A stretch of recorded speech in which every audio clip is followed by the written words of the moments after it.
ini dokumennya belum lengkap Bu, atau salah dokumen, bukan langsung divonis tidak bisa ikut akreditasi. Asesornya sangat baik semua, tidak ada asesor yang akan mengungkap atau membinasakan lembaga yang sudah dinilai. Contohnya, satu lembaga hanya mengisi 5 item saja, itu dihukum ya asesornya. Bapak Ibu, tolong dilengkapi. Saya tidak mengerti dokumennya Bapak Ibu, Ibu asesor atau Pak asesor. Diberikan contoh. Ini loh dokumennya, silakan diupload. Saya tidak bisa mengupload karena sinyal banyak. Bisa dibantu oleh asesornya. Jadi akreditasi ini menyenangkan. Tidak ada yang menyulitkan. Insya Allah asesornya baik-baik. Apalagi Kabupaten Lombok Timur. Sebelum Bapak Ibu akreditasi itu sudah didampingi, ya kan? Apalagi nanti saat Ibu sudah penilaian, didampingi lagi. Waduh, di mana susahnya, di mana sulitnya akreditasi gitu. Padahal akreditasi ini sangat menyenangkan. Ketika nanti visitasi, Ibu Bapak hanya mengajar yang berbasis performa, penilaiannya berbasis performa. Lakukan hal yang Bapak Ibu lakukan setiap hari. Stimulasi anak-anak, berikan layanan. Apa yang dilakukan asesor? Ibu Bapak hanya difoto, dipotret, divideokan, tidak ditanya kenapa ini tidak ada, kenapa ini tidak ada. Bapak Ibu hanya diprogrami. Oh, Ibu Bapak ini mengajar ini, memberikan stimulasi ini, dikasih fotonya. Kalau dokumen sudah nggak dicari, tapi Ibu Bapak hanya dilihat pada saat mengajar, bagaimana stimulasi anak. Waduh, ternyata API-nya kurang ya dalamnya, yang pabrikan gitu. Bapak Ibu nanti diberikan, itu ada pohon, itu ada area bagus, ya kita kunjungi anak-anak. Sampai segitunya asesor pada saat menilai, tidak ada yang sulit. Yang penting sekarang satu, Bapak Ibu mau diakreditasi. Dan tolong ketika nanti sudah dinilai asesor, jangan dimatikan HP-nya. Kasihan asesornya sudah minta ini berkali-kali. Jadi laporan kami, asesinya nggak mau dihubungi Bu. Katanya saya lagi sibuk, saya tidak melanjutkan akreditasi. Padahal sebenarnya maksudnya asesor, ini loh Bu, dokumennya masih kurang, ayo di-upload supaya bisa Ibu melanjutkan ke tahap selanjutnya. Jadi baik sekali asesor, tidak ada yang susah. Yang penting pada dasarnya begini Bu, Bapak Ibu sudah melakukan semua yang ada di lapangan standar. Mungkin tidak terdokumentasi, lupa, foto aja nih Pak, ambil aja deh dokumennya di sini. Kalau bingung, ada Google. Seperti apa contoh dokumennya? Tinggal dibuat aja formatnya, ganti dengan apa yang ada di lembaganya. Seperti itu mudah sekali asesornya yang nanti akan mendampingi. Jadi Bapak Ibu tolong untuk akreditasi Lombok Timur kita sukseskan. Karena luar biasa, tambahan kuota prioritasnya Lombok Timur. Jadi di kabupaten lain tidak mendapat kuota tambahan. Di Lombok Timur, Lombok Tengah, Sumbawa sama Bima. Luar biasa, Lombok Timur kan? Masya Allah. Untuk itu Bapak Ibu, mari kita sama-sama sukseskan apa yang disampaikan Pak Kapil. Semoga bisa kita wujudkan untuk Lombok Timur. Nah, bagaimana sih Bu? Bagaimana kita memfasilitasi nih? Mekanismenya sudah ada, bisa dilihat. Bapak Ibu sinkron dan coding dulu. Apa yang terkait dengan coding? Ada standar 2 terkait dengan peserta didiknya, standar 4 terkait dengan PTK-nya, dan standar 5 terkait dengan satgasnya. Itu mohon dicek di codingnya. Kemudian kalau sudah sinkron nanti akan muncul di sistemnya. Tadi ada beberapa permasalahan, nanti kita sama-sama bahas terkait dengan permasalahan yang dihadapi oleh lembaga. Kemudian bagaimana selanjutnya? Buka sistemnya. Jadi persyaratannya apa? Yang pertama ada 5 persyaratan umum dan 8 standar. Izin operasionalnya yang masih berlaku. Kalau dia sudah habis masa berlakunya, monggo silahkan ke Pak Kasih, minta difasilitasi terkait dengan surat pernyataan atau surat keterangan sedang memperpanjang izin operasionalnya. Itu yang diupload di dokumennya, kan nggak susah. Karena menurut bahwa ini memperpanjang izin operasional kan nggak secepat itu ya. Bisa minta surat keterangan perpanjangan akreditasi, perpanjangan izin operasional. Kemudian surat permohonannya Bapak Ibu kita download di sistemnya. download, pakaikan kod lembaga, isi, tanda tangan, upload. Nggak sulit kan? Kalau dibuka sesuaiannya. Kemudian apa lagi persyaratan umum? Yang lain persyaratan khususnya, data peserta didik minimal 10. Bisa akreditasi, kalaupun hanya 8 boleh. Oke? Kalau kemarin wajib nih 20, 10. Kalau sekarang kalau hanya 9, 8 boleh akreditasi, silakan. Kemudian apa? Kualifikasi atau kompetensi dari pendidik. Bapak Ibu kalau yang sudah S1 tahun tinggal melanjutkan ijazah S1 tahunnya. Kalau yang nggak punya S1 tahun, sertifikat dikeluarkan atau sertifikat webinar yang diakumulasi sebanyak 36 JP. Misalnya webinarnya itu sampai 5 kali, melihat jamnya cukup 36 JP, upload saja. Oke, kalau misalnya ada di luar tahun malah lebih bagus. Apalagi yang sudah di kelas dasar. Apalagi yang sudah nanti kalau masalah sertifikat, Bu, saya nggak pernah ikut diklat. Ada webinar nggak yang OWI atau apa minimal 32 JP? Bisa diupload. Kemudian kurikulum. Saya kesulitan di kurikulum, Ibu, nggak pernah buat kurikulum. Tadi saya bilang, contohnya ada banyak di Google, tapi disesuaikan dengan lembaganya. Mau pakai apa? KTSP, jangan bahwa. Mau pakai K13, monggo silahkan, tidak masalah. Apalagi kalau sudah yang kurikulum merdeka, luar biasa.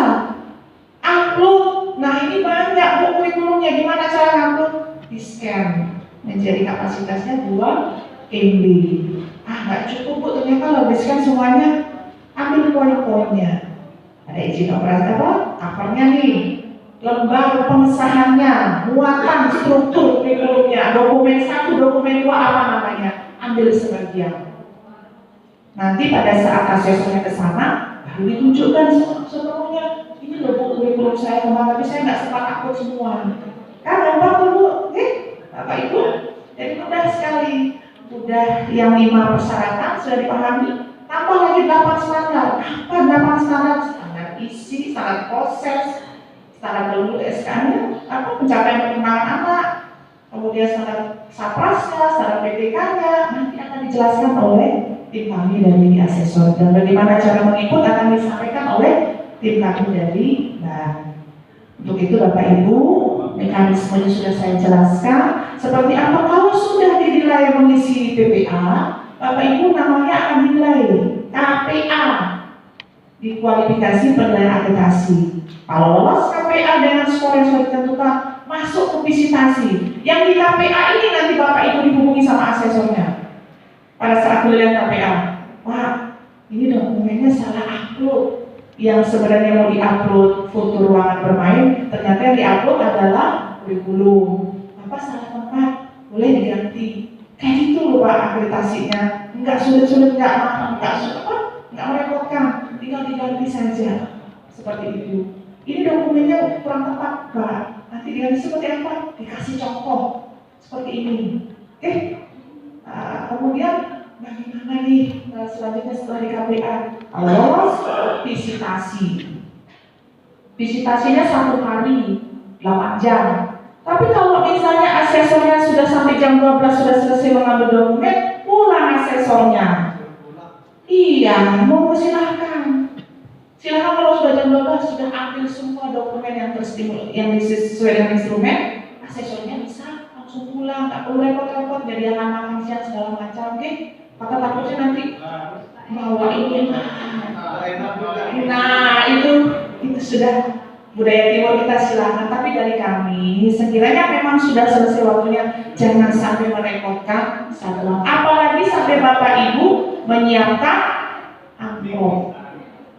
Jangan pernah menyiapkan fasilitas untuk menginap, menyiapkan fasilitas untuk amplopnya terutama. Tak boleh. Nggak ada amplop-amplopan di badan aplikasi tahunan PNS. Cukup Bapak Ibu menerima kami ketika kami melaksanakan asesmen. Alhamdulillah luar biasa. Karena saat itu yang penting adalah nomor kontak yang aktif. Kadang dihubungi sampai berkali-kali tidak mau diangkat, takut. Jadi besok dalam masa minggu depan nih, kalau Bapak hari ini mengisi Sispena hari ini, minggu depan sudah dinilai. Oke, KPA, tolong masa-masa itu jangan lupa, tidak diangkat, nggak mau diangkat, itu adalah yang dihubungi asesor untuk klarifikasi, konfirmasi dokumen yang Bapak Ibu sudah upload di Sispena. Setelah itu divisitasi, dihubungi lagi. Bapak Ibu kita janjian kapan ya bisa divisitasi? Waktu kami datang siang, Bapak Ibu kapan siangnya? Bisa hari ini, bisa aja langsung, jangan dilanggar. Karena asik visitasinya nanti, bisa banyak ilmu kalau ketika visitasi sama asesornya. Oke? Seperti itu, mudah, tidak ada yang sulit. Kalau sudah divisitasi, bagaimana tahap selanjutnya? Namanya validasi. Hasil visitasi Bapak Ibu akan divalidasi. Sesuai nggak sih asesor yang visitasi sama yang dikirim divalidasi, dan situlah ditentukan skornya. Jadi pada saat visitasi Bapak Ibu mau tanya, nanti saya dapat apa ya Bapak Ibu, Bapak asesor atau Ibu asesor? Nggak tahu asesornya, nggak tahu nanti skornya apa. Tapi ketika divalidasi Bapak muncul bahwa skor Bapak Ibu ketika divisitasi sekian. Jadi asesornya nggak tahu pada saat visitasi.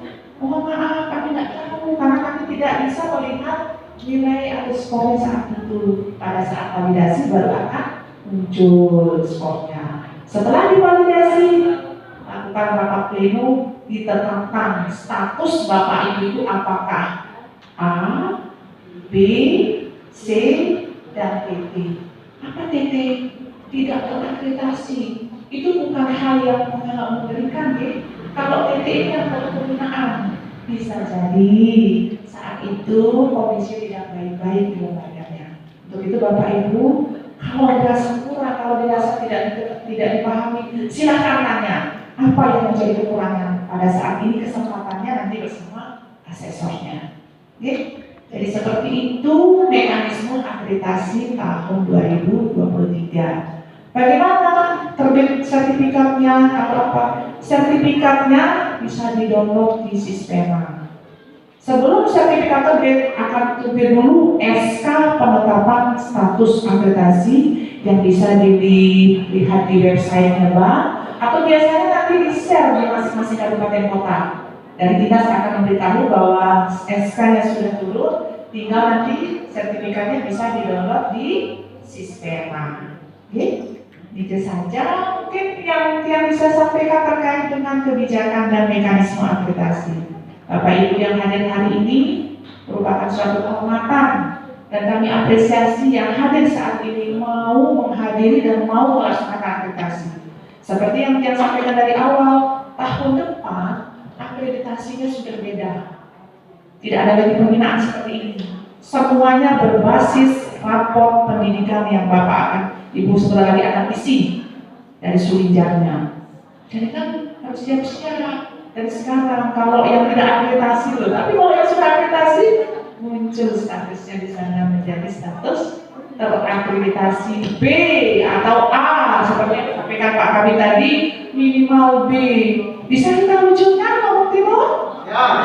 Alhamdulillah, semoga ya. Kira-kira nanti Bapak Ibu asesor juga yang di sini yang hadir, ada yang sebutkan saja nih, ada Pak Nurul Imam, ada Bu Parlina, ada Ibu Rabiatul Alawiyah. Oke, silakan memperkenalkan diri Bapak Ibu asesor yang akan siap mendampingi Bapak Ibu. Silakan. Ya, nanti akan dipetakan per masing-masing wilayah. Sudah ada asesor yang mendampingi. Brigadier sudah ada, Suela sudah ada, Aibel ada. Sudah ada nanti asesor yang akan mendampingi. Silakan nanti berkoordinasi dengan asesornya. Ini Pak, saya belum boleh. Sudah ada, dan itu diberikan tugas oleh Dinas Pendidikan Kabupaten Lombok. Tepuk tangan luar biasa. Jadi Dinas Pendidikan memfasilitasi asesor kami untuk mendampingi, tapi kapasitasnya bukan asesor. Sekali lagi, nih. Jadi bukan asesor kapasitasnya, beliau adalah akademisi dan praktisi. Karena latar belakang beliau adalah dosen. Dosen mau luar biasa kan? Silahkan nanti Bapak Ibu bisa menanyakan dan yang akan memimpin nanti bagaimana pelaksanaan dari akreditasi, bagaimana cara mengisi adalah nanti Bapak Pak Mohzana. Ini koordinator ASESR Lombok Timur yang akan memberikan materi terkait dengan Sispena 3.1 yang sebentar lagi akan disampaikan. Mungkin dari saya tadi sudah memperkenalkan diri nih, sudah dikenal yang dari Badan Akreditasi, nama dia Rina, yang saat ini menjadi koordinator pelaksanaan sosialisasi di Kabupaten Lombok Timur. Sehari kami juga di Badan Akreditasi, kami berdampingan dengan tim sekretariat yang ini nanti Bapak Ibu ketika ada masalah itu yang memberikan masalah, namanya Mas Haris. Dia adalah tim sekretariat kami yang sudah makan garam asam dari tahun 2016. Jadi kalau ada terkait dengan aplikasi Bapak Ibu, sistem Bapak Ibu bisa menghubungi Mas Haris. Ada nanti masalah-masalah, tolong dikumpulkan masalah-masalahnya, ditampilkan, ditanyakan, nanti akan dijawab oleh Mas Haris. Oke, seperti ini Bapak Ibu, hari ini kita selesaikan Sispena sampai minimal 5 persyaratan umum. Siap? Ya. Dokumen sudah dibawa? Kita lanjutkan baik. Untuk itu, sekali kami ucapkan terima kasih dan dari Badan Akreditasi mohon sekali lagi Bapak Ibu yang hadir hari ini betul-betul mengikuti kegiatan ini dengan maksimal. Jadi pulangnya nanti tanpa Sispena yang kosong. Karena kami akan cek satu-satu.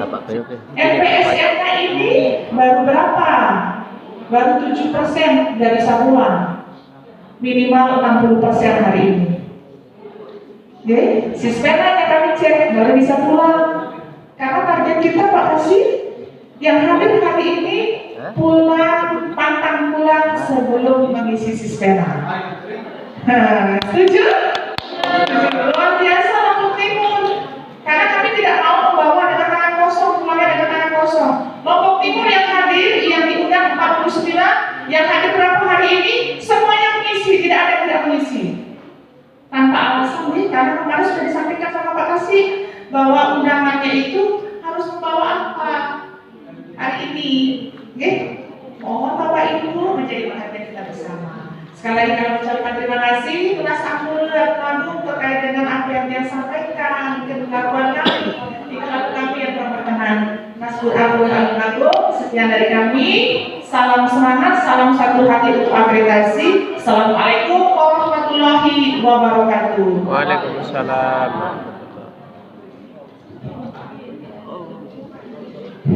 Terima kasih kami sampaikan kepada Anda. Itulah beberapa kebijakan yang tentang akreditasi dan sedikit saya tekankan setelah kebijakan ini adalah Undang-Undang Permendikbud Nomor 38 2023 yang terbaru di pasal 8 bisa Bapak Ibu buka nanti. Satuan pendidikan di ayat 2 ya, satuan pendidikan atau program pendidikan kesetaraan baru sebagaimana yang dimaksud pada ayat 1 yaitu kesetaraan dan pendidikan PAUD wajib mengajukan akreditasi 2 tahun setelah mendapat izin pendirian. Ada wajib di situ. Kalau kemarin belum ada. Sekarang kemarin saya tanyakan kenapa tidak dari pusat menurunkan bahwa yang tidak memiliki akreditasi harus ditutup, saya bilang. Tapi diminta silahkan daerah yang punya wewenang karena daerah yang membuat izin operasionalnya. Kemarin saya mengajukan ke Pak Kabir supaya membuat regulasi bahwa PAUD yang tidak mengajukan akreditasi 2 tahun setelah mendapat izin operasional kita tutup. Ya, kenapa? Karena pemerintah menginginkan layanan pendidikan yang berkualitas. Tidak ada maksud lain, ya. Oleh karena itu harapan kita sama dengan kita datang ke rumah sakit, tentunya kita mau pelayanan yang terbaik. Begitu juga anak-anak kita yang akan menjadi generasi di 45 di Indonesia emas katanya ya, yang sekarang akan berumur lagi masa-masa untuk generasi ke depan. Selanjutnya mari kita dengarkan bagaimana tata pengisian Sispena dan apa yang disiapkan, yang langsung akan disampaikan oleh yang terhormat kepada Dr. Mohzana kepada beliau.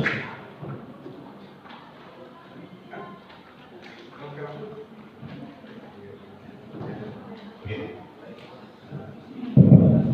baik. Makasih. Bismillahirrahmanirrahim. Assalamualaikum warahmatullahi wabarakatuh. Alhamdulillahirabbil alamin. Wassalatu wassalamu ala asyrofil anbiya'i wal mursalin Sayyidina Muhammad wa ala alihi wa sahbihi ajmain, amma ba'du. Yang sama-sama kita hormati Ibu Rina Pak Haris,